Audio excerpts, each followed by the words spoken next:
ছেলে সন্তান নিতে চাইলে মাসিকের কতদিন পর কিংবা মাসিকের ঠিক কখন সহবাস করলে ছেলে সন্তান হওয়ার সম্ভাবনা বেশি থাকে বা মেয়ে সন্তান হওয়ার সম্ভাবনা বেশি থাকে। আজকের এই ভিডিওতে আলোচনা করব ছেলে সন্তান নেওয়ার কয়েকটি গুরুত্বপূর্ণ বিষয় সম্পর্কে। আশা করছি ভিডিওটি মনোযোগ সহকারে দেখবেন। যারা অনেকেই কমেন্ট করে থাকেন আমাদের ইনবক্সে, ভিডিওটি তাদের জন্য। বিশেষজ্ঞরা বলে থাকেন একজন মার গর্ভে সন্তানটি ছেলে হবে না মেয়ে হবে সেটা বলা যায় না, তবে কিছু কিছু নিয়ম কারণ মানলে ছেলে সন্তান হওয়ার সম্ভাবনা বেশি থাকে, যেটি মেয়েদের শিকের পরে পরেই সেই নিয়মগুলো মেনে চলার চেষ্টা করতে হবে। তো নিয়ম কারণগুলোর মধ্যে প্রথমে যে নিয়মটি সেটি হচ্ছে ওভুলেশন টাইম, অর্থাৎ ডিম্বস্ফুটন টাইম। একজন মেয়ের শরীরে প্রত্যেক মাসে ডিম্বস্ফুটন হয়ে থাকে, অর্থাৎ মাসিক যদি রেগুলার হয়ে থাকে, মাসিকের দিন থেকে ধরে 13তম দিন থেকে 18তম দিনের ভিতরেই ওভুলেশন টাইম বা ডিম্বস্ফুটন হয়ে থাকে। নারীর জরায়ুর থেকে একটি ডিম্বাণু বের হয়, সেই ডিম্বাণুটির সাথে যখন শুক্রাণু মিলিত হয় তখন একটি সন্তান হয়।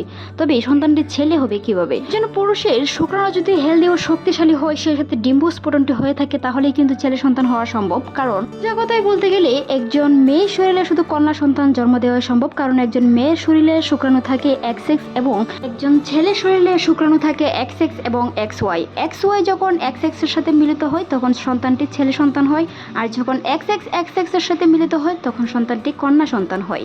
তবে কন্যা সন্তানের চেয়ে ছেলে সন্তানের শুক্রাণুর গতিশীলতা বেশি থাকে, যার কারণে ডিম্বস্ফোটনের দিনে যদি সহবাস করা হয় সেই ক্ষেত্রে ছেলে সন্তানের যে শুক্রাণুটি আছে সেই শুক্রাণুটি দ্রুত গতিতে এগিয়ে গিয়ে ডিম্বাণুকে আগে ভেদ করতে পারে। ছেলে সন্তানের শুক্রাণুর গতিশীলতা যদি বেশিও থাকে, তবে কন্যা সন্তান কিন্তু মায়ের জরায়ুতে বেশি দিন বেঁচে থাকার কারণে সেটি পরবর্তীতে আস্তে আস্তে গিয়ে কিন্তু কন্যা সন্তান হয়ে যায়। তাই যদি ডিম্বস্ফোটনের দিন সহবাস করেন, ডিম্বাণুটি অ্যাক্টিভ থাকে, সেই ক্ষেত্রে সহবাস করা হয়, তাহলে কিন্তু ছেলে সন্তানের শুক্রাণুটি গতিশীলতা বেশি থাকার কারণে সে আগে গিয়ে ডিম্বাণুকে নিষিদ্ধ করতে পারবে, যার কারণে সন্তানটি ছেলে হবে।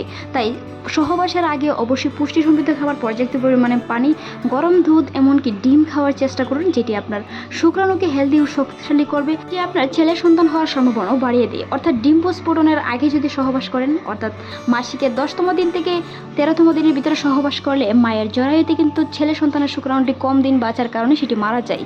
যখন কন্যা সন্তানের শুক্রাণুটি বেশি দিন বেঁচে থাকে, পরবর্তীতে যখনই ডিম্বস্ফোটন হয়ে যাবে তখন কিন্তু সেই শুক্রাণুটি ডিম্বাণুকে নিষিদ্ধ করে কন্যা সন্তান হবে, যার কারণে পরবর্তীতে ডিম্বস্ফোটন হলেও কন্যা সন্তানের শুক্রাণুটি গিয়ে আগে ভেদ করতে পারে, কারণ কন্যা সন্তানের শুক্রাণুটি বেশি দিন বাঁচার কারণে কিন্তু সেটি আপনার ডিম্বাণুকে নিষিদ্ধ করতে পারে প্রথমেই। যার কারণে ওভুলেশন টাইমের দিনই সহবাস করার চেষ্টা করুন, যেটি আপনার ছেলে সন্তান হওয়ার সম্ভাবনা বাড়িয়ে দেয়।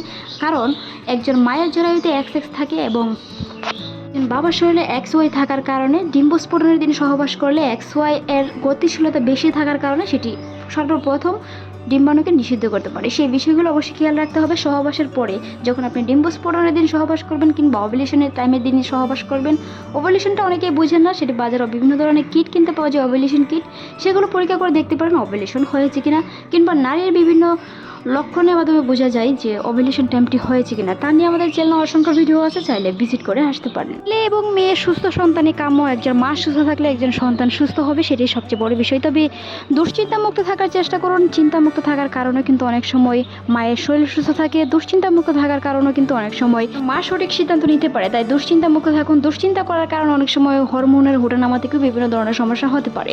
এই পর্যন্ত ভালো লাগলে সাবস্ক্রাইব করুন। আপনার মতামত অবশ্যই জানান। এতক্ষণ দেখার জন্য অসংখ্য ধন্যবাদ।